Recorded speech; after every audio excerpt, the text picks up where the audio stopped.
Marcus, get in the car. He has a gun to my head. Want to deal with him? You want to deal with me?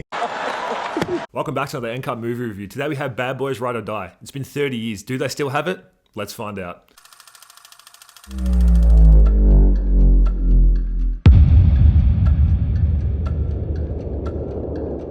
The basis of this film is your typical Bad Boys film. It follows Mike and Marcus, Will Smith and Martin Lawrence, and they're back with their buddy-buddy bromance detective film. And in this movie, they're trying to clear the name of Captain Howard, who died in the previous film, and he's been framed to have worked with the Mexican cartel with bad money. He's also been framed that he was doing undercover deals behind the backs of all the detectives. And Mike and Marcus don't believe this, and they pretty much spend the whole film trying to clear his name, and then eventually they get implicated as being dirty cops with the captain, even though he's dead. And the captain speaks to them from the dead, and he pretty much says, guys, you've got to clear my name, here's how to do it. And that's pretty much the whole film. And the film does a really good job of bringing back a lot of characters from the last three iterations, from 30 years ago, from the film that came out 4 years ago. And that's a good way to keep this film fresh and also have fans from the older films coming back for more, because you see some really good payoffs from characters that you saw in the original films that might have been made a lot of fun of. For instance, like Reggie, he has one of the greatest payoffs ever in this movie, and that keeps you invested in these characters for the two films that came out in the 90s. They actually did do that, and it was a really good job for them to be able to put even the son, who we've been introduced in the last film, his whole arc has now been completed, and you actually see his character build. And it's something which we haven't seen in a lot of films these days, where characters get thrown out the window and they kind of nothing really happens from them. So it was good to see that these guys followed not only from 30 years ago, but also staying true to the actual script and true to these characters and the development, which was good to see. Their ability to bring in characters from the previous film, like I mentioned in the synopsis for the plot, Captain Howard obviously died, but they had a really intricate way of bringing him into this movie and making it feel like it wasn't some weird, like, oh, he's bad from the dead sort of thing. Like, they bring his character in this movie through a flashback scene at the start of the movie that is literally a Dior Sauvage Johnny Depp ad. Where Martin Lawrence's character is having an epiphany on his deathbed, and the captain sees it, comes to him as like an angel pretty much, and then they have this little scene, and that's like a cool throwback to him because he's one of the mainstay characters, Captain Howard. And then also through videos that he left as a paper trail for the boys to be able to clear his name and prove that he's innocent. And there's Reggie, who is obviously married to Martin Lawrence's character's daughter, and then he's in it more, and he's now like a retired Navy SEAL, and he gets a really cool scene where he finally gets to show to Will Smith and Martin Lawrence that he's actually capable of being one of the boys, and that he's also capable of protecting Martin Lawrence's daughter. And it's probably, arguably, the coolest scene you'll ever see in a movie, because if you remember the first time you ever see Reggie, you know, Who the fuck is Reggie? literally. Who the fuck are you? Nigga, who that is, It's dog? Reggie! Who the fuck is Reggie? His whole character is just downplayed, and pretty much Martin Lawrence and Will Smith's character just completely make him feel like he's irrelevant, make him feel like he's just not a man at all. And then in this film, they really round out his character arc by making him the coolest guy ever and earning Martin Lawrence's trust as his father-in-law. So that was probably one of the coolest scenes you'll ever see in a movie, just because you know the implication of what he used to be in the original film when you first see him. Vanessa Hudgens has returned, and one thing we notice about her character in this movie is she spends 3/4 of the movie reloading the same gun over and over again. Like, there's a scene where the movie will cut to some scene that's happening and then cut back to Vanessa Hudgens' character who's in the background. She's reloading her gun. Then it cuts back to another scene, then cuts back to her. She's reloading. She's just reloading her gun for like literally 3/4 of the movie, and she doesn't fire it once.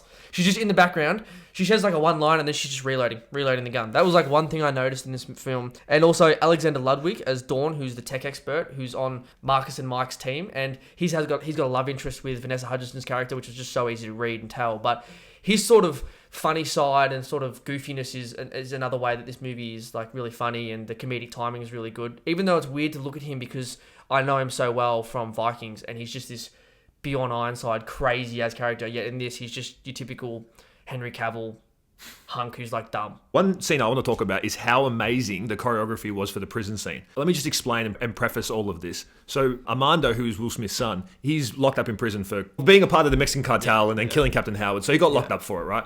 So he's put into prison, and there's a scene where there's a hit ordered on his head. The way that it plays out is a typical prison scene. He was working out, he wraps his shirt around one of the plates while 4 or 5 guys come after him trying to stab him and shank him. He is literally Jason Bourne. This man's jumping off fences, he's knocking people out with the plates. The choreography for it reminded me a lot of Jason Statham from Transporter. Those are very similar action, like kind of montage, you'd probably put it as. But I thought that was a really good way to bring his character in, so it showed that he would take care of himself. He didn't need anyone, and it was setting him up to be useful. And at least his intro was somewhat impactful and not just, a bad script writing and throwaway character, which was good. Yeah, they did a really good job of actually incorporating his character into the plot line and making it needed. Like, his character is needed because he can ID the guy who is framing Captain Howard, and he's the only one who can ID him because obviously he used to work for the Mexican cartel, so he knows. And they incorporate his character by pretty much,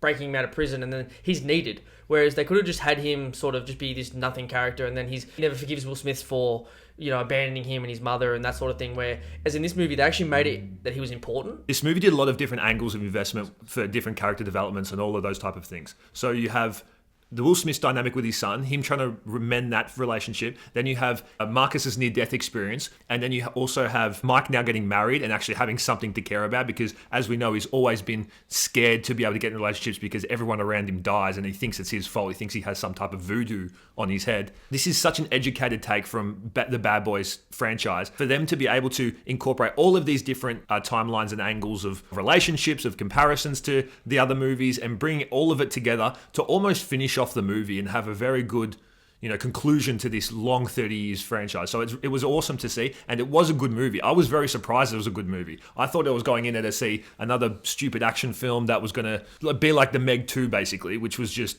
all action, no logic. But no, it was actually a very entertaining movie, and they did an amazing job just to bring everyone in and conclude it up. In the original Bad Boys, they were just invincible, really, weren't they? That was the cool thing about these. They were the original John Wicks. They were these cool guys who were invincible. So in this way, they're trying to show that they are a little bit vulnerable. I mean, like Mike gets married. Martin Lawrence's character has a heart attack. So that sort of shows that these scripts are actually cared about what they're writing. They're not just writing it as a way for Will and Martin to get a cash grab. It's actually they wanted to bring something fresh and new to this franchise, and you sort of feel that. And if they do finish on that, it's a perfect way to finish. Mike and Marcus get put onto this plane to ship Armando to a different place, so he has to ID a certain cartel guy because he's the only one who has seen him and all that sort of stuff. This is the bad movie logic that follows from this scene, is that the plane eventually goes down. Armando is in a cage that weighs probably 500 kilos, and the back door flies open, and this plane starts to crash. Will Smith jumps at the fucking speed of light to grab the one chain that has snapped off, and Armando's falling out of this plane and holds it like Captain America holding that aeroplane. And eventually Will Smith's character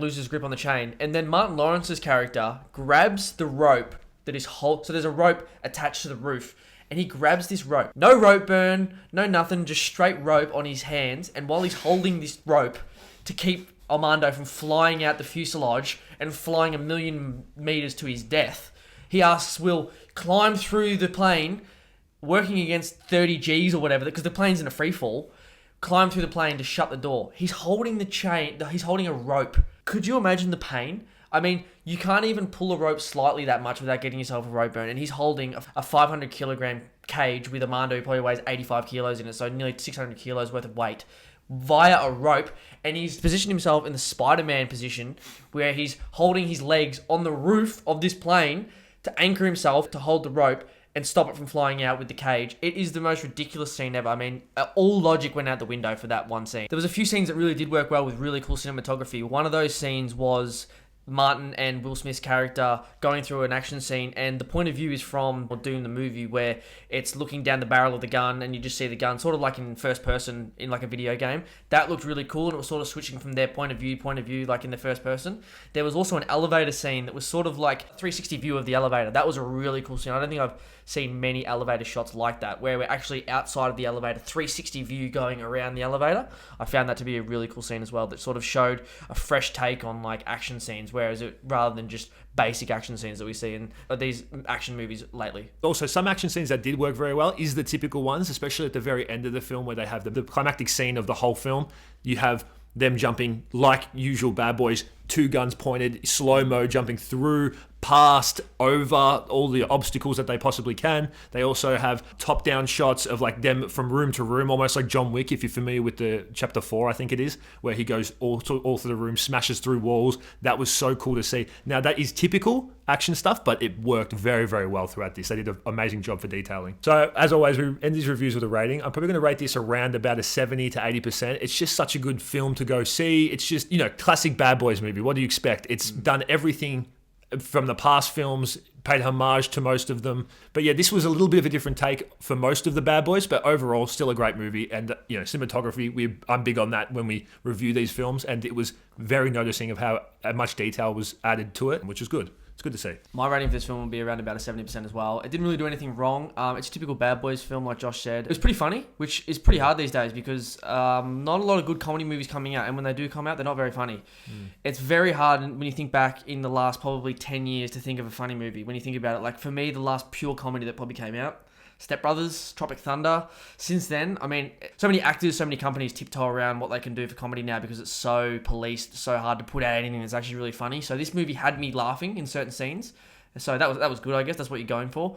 It showed as well that I think Will Smith, especially Will Smith, but also Martin Lawrence, still have that X factor about them. It was sort of an easy way for Will to begin the recovery from the slap, I think. Obviously, that hurt his stardom, but I think he can still have a movie built around him. It's just whether, production companies want to put that behind them and back him in, which I think they should. I mean, it is what it is, what happened. It was pretty funny. It made for great memes. And the action in it was really good. I don't know if they'll make another one.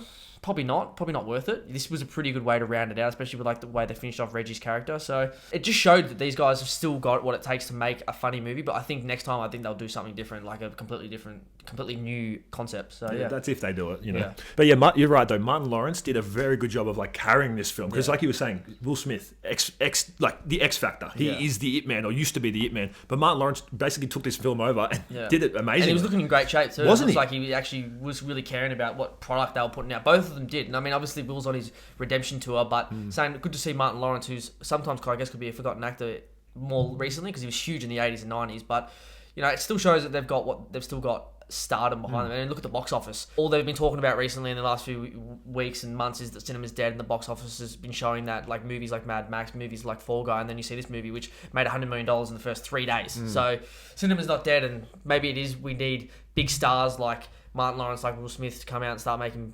movies that we know and love and we care about. Yeah. Don't forget to like and subscribe. It helps the channel out a lot if you subscribe. Keep up with that content that we do each week. Yeah, just like it because it helps us as well. So if you enjoyed. Question of the day: what is your favorite Will Smith movie? For me, it would have to be I'm Legend. Not even close. That's true. I mean, for me, maybe I, Robot, because I grew up on it. But yeah, how can you look past I Am Legend? He's just a great solo performance of all time. Yeah. Well, actually, Pursuit of Happiness, and also a sneaky one is Wild Wild West. My childhood movie. I love that movie so much. Yeah, Pursuit of Happiness might be up there for me. Actually, his acting in that was unmatched by anything I've seen in recent times. Anyway, guys, peace. We out. Peace And cut. Hey, guy, you just blow from stupid down. Hey pal, you just blowing from stupid down?